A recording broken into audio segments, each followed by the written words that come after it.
Experience 11 days of Grand Europe trip with easy EMI of rupees 25,000 only with GT Holidays, South India's #1 travel brand. Touring talkies ரசிகர்களுக்கு வணக்கம். வாங்க lens நிகழ்ச்சிக்கு போகலாம்.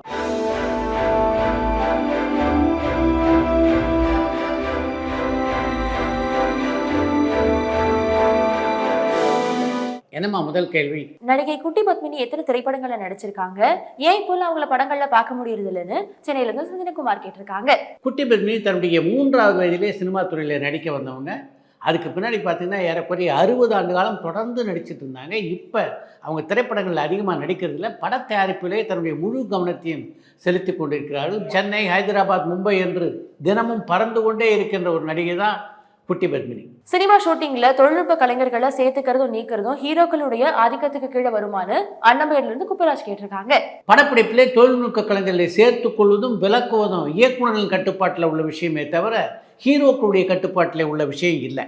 நீங்க நல்லா இருக்கணும் பாடல் உருவான விதத்தை பத்தி சொல்ல முடியுமா, ஏன் அந்த பாட்டுல காவிரியை பெருமைப்படுத்துற விதமா எழுதியிருக்காங்கன்னு எருமப்பட்டியில இருந்து பாலு கேட்டிருக்காங்க. இதயக்கனி உருவான காலகட்டத்திலே எம்ஜிஆர் ஒரு மலையாளி அப்படின்ற மாதிரி ஒரு விமர்சனம் எழுந்தது. அந்த விமர்சனத்தை அடியோடு வேறு இருக்க வேண்டும் என்று நினைத்தார் இதயக்கனி படத்தினுடைய தயாரிப்பாளரான ஆர்.எம். வீரப்பன். ஒரு மனிதன் எங்கே பிறக்கிறான் என்பது முக்கியம் இல்லை, அவன் யாருக்கு பயன்படுகிறான், எப்படி பயன்படுகிறான் என்பதுதான் முக்கியம் அப்படின்ற கருத்தை நீங்கள் நல்லா இருக்கணும் என்று தொடங்குகிற அந்த பாடலிலே சொல்ல வேண்டும் என்பதுதான் அவருடைய எண்ணமாக இருந்தது. அந்த பாடல் காட்சியின் பெரும்பகுதியில் காவிரி ஆறு எதனால் காட்டப்பட்டது என்பதை பற்றியும் ஒரு பதிவிலே தெளிவாக விளக்கம் தந்திருக்கிறார் இதயக்கனி படத்தினுடைய தயாரிப்பாளரான ஆர்.எம். வீரப்பன். காவேரி எங்கேயோ கர்நாடகத்தில் குடகு பகுதியில் பிறக்கிறது என்றாலும் தஞ்சை வளநாட்டை தாய் போல் இருந்து காத்து வருவதை நாம் அறிவோம். எனவே அந்த பாடல் காட்சியில் காவிரியின் வரலாற்றை அனைவருக்கும் புரியும் வகையிலே படமாக்க வேண்டும் என்று முடிவு செய்தேன். அதற்காக தலைக்காவேரி தொடங்கி காவேரி பயணிக்கின்ற திசையெல்லாம் இயக்குனர் ஏ. ஜெகநாதன், ஒளிப்பதிவாளர் பாலகிருஷ்ணன் ஆகியோரோடு நானும் பயணம் செய்து பல தகவல்களை சேகரித்தோம் என்று அந்த பதிவிலே தெரிவித்திருக்கிறார் ஆர்.எம். வீரப்பன். இயக்குனர் அமருடைய அப்கமிங் படங்களான நாற்காலி, சந்தனதேவன், இறைவன் மிகப்பெரியவன் ஆகிய திரைப்படங்களுடைய நிலை என்னன்னு சொல்ல முடியுமான்னு காஞ்சிபுரம்ல இருந்து வேல் கேட்டிருக்காங்க. அமருடைய நடிப்பிலே மாயவலை திரைப்படம் தான் முதலில் வெளியாகிருக்கிறது. அந்த படம் அநேகமாக ஜனவரி மாதத்திலே வெளியாகும் அப்படின்னு நினைக்கிறேன். அந்த படத்தை தொடர்ந்து சந்தனதேவன், நாற்காலி, இறைவன் மிகப்பெரியவன் போன்ற படங்கள் எல்லாம் வெளியாகும். சுதாகர், சோபா, அம்பிகா, விஜயன் இவங்கெல்லாம் நடிச்ச சக்காலத்தி திரைப்படம் வெற்றி படமா அமைஞ்சதா? அந்த படத்தை பத்தின உங்களுடைய கருத்து என்னன்னு சின்ன பருவல இருந்து மாணிக்கம் கேட்டிருக்காங்க. சுதாகரும் அம்பிகாவும் ஜோடியா நடித்த சக்காலத்தி திரைப்படம் மிகப்பெரிய வெற்றி படமாக அமையல. அப்படி அந்த படம் வெற்றி படமாக அமையாமல் போனதுக்கு காரணம் அந்த படத்தினுடைய திரைக்கதையிலே இருந்த சின்ன சின்ன குழப்பங்கள் தான். பிரபுதேவா மாஸ்டருடைய பிளாக் மேஜிக் திரைப்படம் எப்போ ரிலீஸ் ஆகும்னு சென்னையில இருந்து முரளி கேட்டிருக்காங்க. பிளாஷ்பேக் அப்படின்ற படத்துல பிரபுதேவா நடிக்கிறார் அப்படின்னு எனக்கு தெரியும். ஆனா பிளாக் மேஜிக் அப்படின்ற பேர்ல பிரபுதேவா எந்த படத்திலாவது நடிக்கிறாரா அப்படின்னு தெரியல. இயக்குநர்கள் பாரதி ராஜா, பாக்கியராஜ், பாலு மகேந்திரா, பாலச்சந்தர் அண்ட் மகேந்திரன் இவங்க எல்லாருமே டைரக்ஷன்ல ஜாம்பவான்கள். உங்க பார்வையில உங்க ஒவ்வொருத்தருடைய தனித்தன்மையும் பெருமையும் விளக்குற விதமா ஒரு வார்த்தையில அல்லது ஒரு வாக்கியத்துல எப்படி விவரிப்பீங்கன்னு ஆதிக்குடியில இருந்து கார்த்திக் கேட்டிருக்காங்க. பாரதி ராஜா பெரும்பாலும் கதைகள் எழுதினதில்லை, ஓரிரு கதைகள் தான் எழுதியிருக்காரு. மற்றவங்ககிட்ட இருந்து கதை வாங்கினாலும் அந்த கதைக்கு மிகச்சிறப்பாக திரைக்கதை அமைக்கக்கூடிய ஆற்றல் அவருக்கு இருந்தது. அதையெல்லாம் தாண்டி அவர்கிட்ட உள்ள மிகப்பெரிய ப்ளஸ் பாயிண்ட்டுன்னா அவருடைய எடிட்டிங் திறன். படத்தொகுப்பின் மூலம் ஒரு படத்தை பலவிதமாக மாற்றக்கூடிய ஒரு வல்லமையை பெற்றவர் தான் பாரதி ராஜா. பாக்யராஜை பொறுத்த வரைக்கும் அவருடைய பலம் என்ன அப்படின்றது எல்லோருக்குமே நல்லா தெரியும். அவருடைய திரைக்கதையும் வசனங்களும் தான் பாக்யராஜனுடைய பலம், பாக்யராஜனுடைய தனித்தன்மையும் அதுதான் அப்படின்னு நான் சொல்வேன். பாலச்சந்திரை பொறுத்த வரைக்கும் ஒரு வட்டத்துக்குள்ளே சிக்கிக்கொள்ளாமல் பலதரப்பட்ட படைப்புகளை உருவாக்கிய ஒரு கலை பிரம்மா என்று அவரை சொல்லலாம். பாலு மகேந்திரா அழகான நுண்ணிய மன உணர்வுகளுக்கு எல்லா படத்துலையும் முக்கியத்துவம் கொடுப்பார். அதே மாதிரி அவருடைய காட்சி கோணங்கள் இருக்க அந்த கோணங்களே அந்த படத்தினுடைய கதையை சொல்லக்கூடிய அளவிலே அமைஞ்சிருக்கும். மகேந்திரனை பொறுத்த வரைக்கும் சினிமாவாக இருக்க வேண்டும் என்பதற்காக அதிகமாக மெனக்கெடுவார். அவர் ஒரு மிகச்சிறந்த வசனகர்த்தாவாக இருந்த போதிலும் அவருடைய படங்களில் பார்த்தீங்கன்னா வசனங்கள் மிக குறைவாக இருக்கும். காட்சிகள் மூலம் படத்தினுடைய கதையை நகர்த்துவதிலே வல்லவராக இருந்தவர் தான் மகேந்திரன். இயக்குனர் மணிவண்ணனுக்கு பிறகு சிறந்த அரசியல் நையாண்டி படங்களை எடுக்கக்கூடிய இயக்குனர்கள் இன்னைக்கு யாருன்னு பண்ருட்டியில இருந்து ராகுல் கேட்டிருக்காங்க. மணிவண்ணனுக்கு பின்னாலே சிறந்த அரசியல் நையாண்டி படங்களை எடுக்கக்கூடிய ஆற்றல் பெற்ற இயக்குனராக ஹெச். வினோதை நான் பார்க்குறேன். அதற்கு மிகச்சிறந்த உதாரணம்னா அவருடைய முதல் திரைப்படமான சதுரங்க வேட்டை. அப்படிப்பட்ட வாய்ப்பு அமைஞ்சால் நிச்சயமாக ஹெச். வினோத் மிகச்சிறப்பான படைப்புகளை தரக்கூடும். சூப்பர் ஸ்டார் ரஜினிகாந்த் சாருடைய படிக்காதவன், தர்மதுரை ஆகிய திரைப்படங்களை இயக்குனர் ராஜசேகர் சார் எப்படி இறந்தாருன்னு சொல்ல முடியுமான்னு பாலக்கோட்ல இருந்து சங்கர் கேட்டிருக்காங்க. ரஜினிகாந்தின் தர்மதுரை, படிக்காதவன் போன்ற படங்களை இயக்கியவரும் ரஜினிகாந்துடைய மிகச்சிறந்த நண்பருமான ராஜசேகர் இறந்தது இயற்கை மரணம் தான். 16 வயதிலே திரைப்படத்தை எப்ப பார்த்தாலும் புது படம் மாதிரி இருக்கும். இயக்குனர் பாரதிராஜா சார் எப்படி தன்னுடைய முதல் படத்தை இவ்வளவு திறமையா எடுத்திருக்காருன்னு சொல்ல முடியுமான்னு பாப்பா கோவில்ல இருந்து கதிர்செல்வம் கேட்டிருக்காங்க. 16 வயதிலே திரைப்படத்தை பொறுத்த வரைக்கும் அந்த ஆச்சரியம் உங்களை போன்ற ரசிகர்கிட்ட மட்டும் இல்லை, திரையுலகினர் பலர் மத்தியிலும் இருக்கிறது. கிராமத்திலிருந்து வந்த பாரதி ராஜா தொழில்நுட்பத்திலே இந்த அளவுக்கு எங்கிருந்து பயிற்சி பெற்றார் என்று எனக்கு தெரியல என்று பல பேட்டிகளிலே பதிவு செய்திருக்கிறார் கமல்ஹாசன். நடிகைகள் குஷ்பு, சிம்ரன், ஜோதிகா இன்னும் சில பல நடிகைகள் தன்னுடைய சொந்த மொழியான ஹிந்தி லாங்குவேஜ்ல அறிமுகமாகாம தமிழ் சினிமாலையும் தென்னிந்திய சினிமாலையும் அறிமுகமானதுக்கான காரணம் என்னன்னு திருச்சியில இருந்து பாலு கேட்டிருக்காங்க. குஷ்பு, சிம்ரன், ஜோதிகா போன்றவர்கள் இந்தியிலே அறிமுகமாகாமல் தமிழில் நேரடியாக அறிமுகமானார்கள் என்று உங்களுக்கு யார் சொன்னது? இவங்க எல்லாருமே இந்தியில் நடிச்சுட்டு அதுக்கு பின்னாலே தமிழுக்கு வந்தவர்கள் தான். நாளை நமதே திரைப்படத்துல நான் 3 எம்ஜிஆர்னு நினைச்சிருந்தேன். ஆனா படம் பார்த்த பிறகுதான் தெரிஞ்சது அதுல 2 எம்ஜிஆர்னு. மூணாவதா எம்ஜிஆர் சார் மாதிரி இருக்கிற இன்னொரு நபரை போட்டதுக்கான காரணம் என்னன்னு பிரான்ஸ்ல இருந்து சைமன் கேட்டிருக்காங்க. நாளை நம்முடைய திரைப்படத்தில் எம்ஜிஆர் இரட்டை வேடத்தில் நடிக்க வேண்டிய அவசியம் என்ன?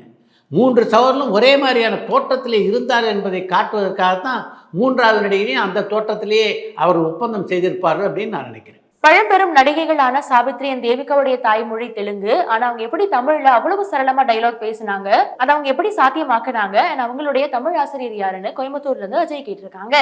சாவித்ரி மிக அழகாக தமிழிலே பேசினார் என்றால் அதுக்கு முக்கியமான காரணமாக இருந்தது இயக்குனர் தலைவர் KS கோபாலகிருஷ்ணன். தமிழ், தெலுங்கு ஆகிய இருமொழியிலே தயாராகின்ற பல படங்களுக்கு அவர் தான் அப்போ உதவி வசனகர்த்தாவாக இருந்தார். அதனால தெலுங்கு நடிகைகள் பல பேருக்கு தமிழ் சொல்லிக் கொடுக்கக்கூடிய வாய்ப்பு அவருக்கு அமைந்தது. தேவிகாவை பொறுத்த வரைக்கும் தேவிகா மிகச்சிறப்பாக தமிழ் பேசினாங்கன்னா அதுக்கு முக்கியமான காரணம் சேவா ஸ்டேஜ். SV சகஸ்ரநாமத்துடைய சேவா ஸ்டேஜ் நாடகங்களிலே தொடர்ந்து நடித்து கொண்டிருந்தாங்க தேவிகா. அதன் காரணமாகத்தான் மிக அழகாக அவங்களால தமிழ் பேச முடிந்தது. சார், நீங்க தயாரிச்ச வாழ்க்கை திரைப்படத்துல சிவாஜி சாருக்கு ஜோடியா முதல்ல சுஜாதா மேமா நடிக்க இருந்தாங்கன்னு திருச்சியில இருந்து பாலு கேட்டிருக்காங்க. வாழ்க்கை திரைப்படத்திலே எந்த காலத்திலும் சுஜாதா நடிப்பதாக இல்லை. இன்னும் சரியாக சொல்ல வேண்டும் என்றால் அந்த படத்தில் சிவாஜிக்கு ஜோடியாக KR விஜயாவோ சுஜாதாவோ நடிக்கக்கூடாது என்பதிலே நான் மிகவும் தீர்மானமாக இருந்தேன். அதுக்கு முக்கியமான காரணம் என்னென்னா அந்த பாத்திரத்திலே அதுவரையிலே சிவாஜிக்கு ஜோடியாக நடிக்காதவங்க ஜோடியாக நடித்தாதான் அந்த பாத்திரம் மிகப்பெரிய வெற்றி பெறும் அப்படின்ற என்னுடைய எண்ணம். அந்த எண்ணம் ஜெயித்ததன் காரணமாகத்தான் வாழ்க்கை திரைப்படம் மிகப்பெரிய வெற்றி படமாக அமைந்தது. வேதம் புரிது திரைப்படத்துல நடிகர் சத்யராஜ் கன்னத்துல அரைகிற மாதிரியான காட்சியில உண்மையாவே அவர் கன்னத்துல அரைஞ்சவங்க யாருன்னு திருநெல்வேலியில இருந்து தங்கராஜ் கேட்டிருக்காங்க. வேதம் புரிது படத்திலே சத்யராஜனுடைய கன்னத்திலே அரைந்த கை பாரதி ராஜாவுடைய கை. சார், யூடியூப்ல வர நடிகர், நடிகைகள் அண்ட் தொழில்நுட்ப கலைஞர்களுடைய பேட்டிகளை நீங்க பாப்பீங்களா? நீங்க எப்படி இந்த பேட்டிகளை தேர்ந்தெடுத்து பாப்பீங்கன்னு சொல்ல முடியுமான்னு பாண்டிச்சேரியில இருந்து பெருந்தமிழன் கேட்டிருக்காங்க. யூடியூப்ல இடம்பெறுகின்ற நடிகர் நடிகைகளுடைய பேட்டிகளை நான் பார்ப்பது உண்டு. ஆனால் தேடி தேடி நான் பார்க்க மாட்டேன். யூடியூப்பை பார்த்து கொண்டு வரும்போது ரேண்டமாக வருதில்லை, அது போன்ற வீடியோக்களை நான் பார்ப்பேன். நடிகர்கள் ராதா ரவி சாரும் கமல்ஹாசன் சாரும் ஏன் அதிகமான திரைப்படங்கள்ல சேர்ந்து நடிக்கலன்னு மதுரையில இருந்து நைமு கேட்டிருக்காங்க. சமீப காலமாகத்தான் கமல்ஹாசன் ராதா ரவி சேர்ந்து படங்களில் நடிக்கலையே தவிர இதுக்கு முன்னால் பார்த்தீங்கன்னா பல படங்கள்லேயே அவர் 2 பேரும் சேர்ந்து நடிச்சிருக்காங்க. ஒரு காலகட்டத்திலே மிகச்சிறந்த நண்பர்களாக இருந்தவங்க தான் அவங்க 2 பேரும். ஏவிஎம் நிறுவனம் மொத்தம் எத்தனை திரைப்படங்களை தயாரிச்சிருக்காங்கன்னு திருநெல்வேலியிலிருந்து தங்கராஜ் கேட்டிருக்காங்க. ஏவிஎம் நிறுவனத்தில் இதுவரையிலே 300க்கும் மேற்பட்ட திரைப்படங்களை தயாரித்திருக்கிறார்கள். நேரடி தமிழ் திரைப்படங்களுடைய வசனங்கள் அந்த அளவுக்கு மக்கள் மத்தியில பெரிய தாக்கத்தை ஏற்படுத்தின மாதிரி தெரியல. இதுக்கான காரணம் என்ன? தமிழ் சினிமால நல்ல வசன கர்த்தாக்கள் இல்லையா, அல்லது வசனங்களுக்கு முக்கியத்துவம் கொடுக்கறது இல்லையான்னு மட்டக்களப்புல இருந்து மயூரன் கேட்டிருக்காங்க. தமிழ்நாட்டிலே சிறந்த வசனகர்த்தாக்களே இல்லை அப்படின்னு சொல்ல முடியாது. நல்ல நல்ல வசனகர்த்தாக்கள் இப்போதும் நம்முடைய இருக்கத்தான் செய்கிறார்கள். ஆனால் இப்போதுள்ள திரைப்படங்களில் வசனங்களுக்கு எங்கே முக்கியத்துவம் இருக்குது? வசனத்துக்கு முக்கியத்துவம் கொடுக்கின்ற படங்கள் ஆண்டுக்கு 5-6 வருவதே அரிதாக அளவா இருக்கிறது.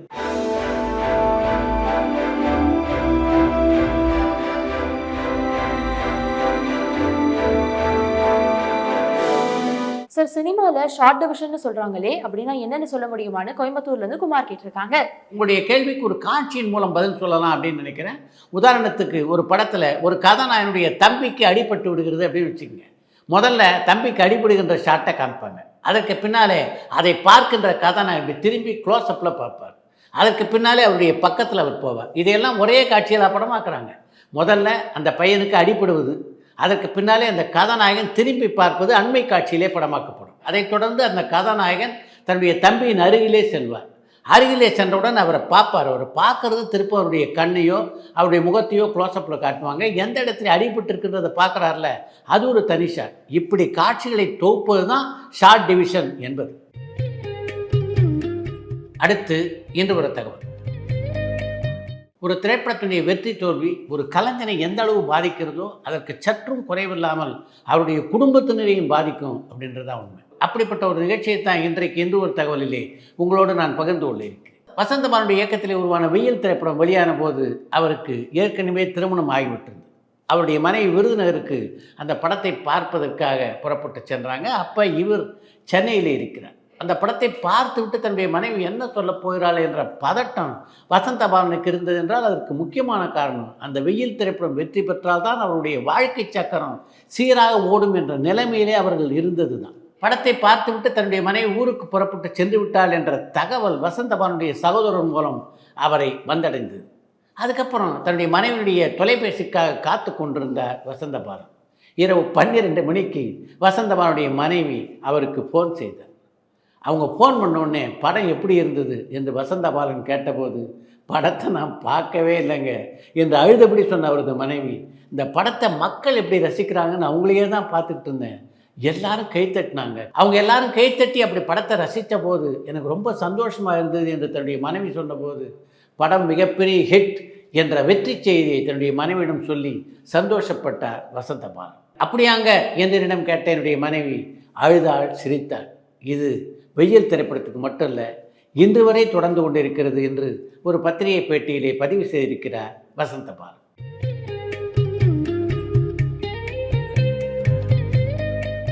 இத்துடன் இந்த லென்ஸ் நிகழ்ச்சி நிறைய வருகிறது. மீண்டும் அடுத்த லென்ஸ் நிகழ்ச்சியிலே சந்திப்போம். பரபரப்பான சினிமா செய்திகள், நட்சத்திரங்களின் பேட்டிகள், சினிமா வரலாறு ஆகியவற்றை பார்க்கவும் படிக்கவும் உங்களுக்கான இணையதளம் tourantalkies.co.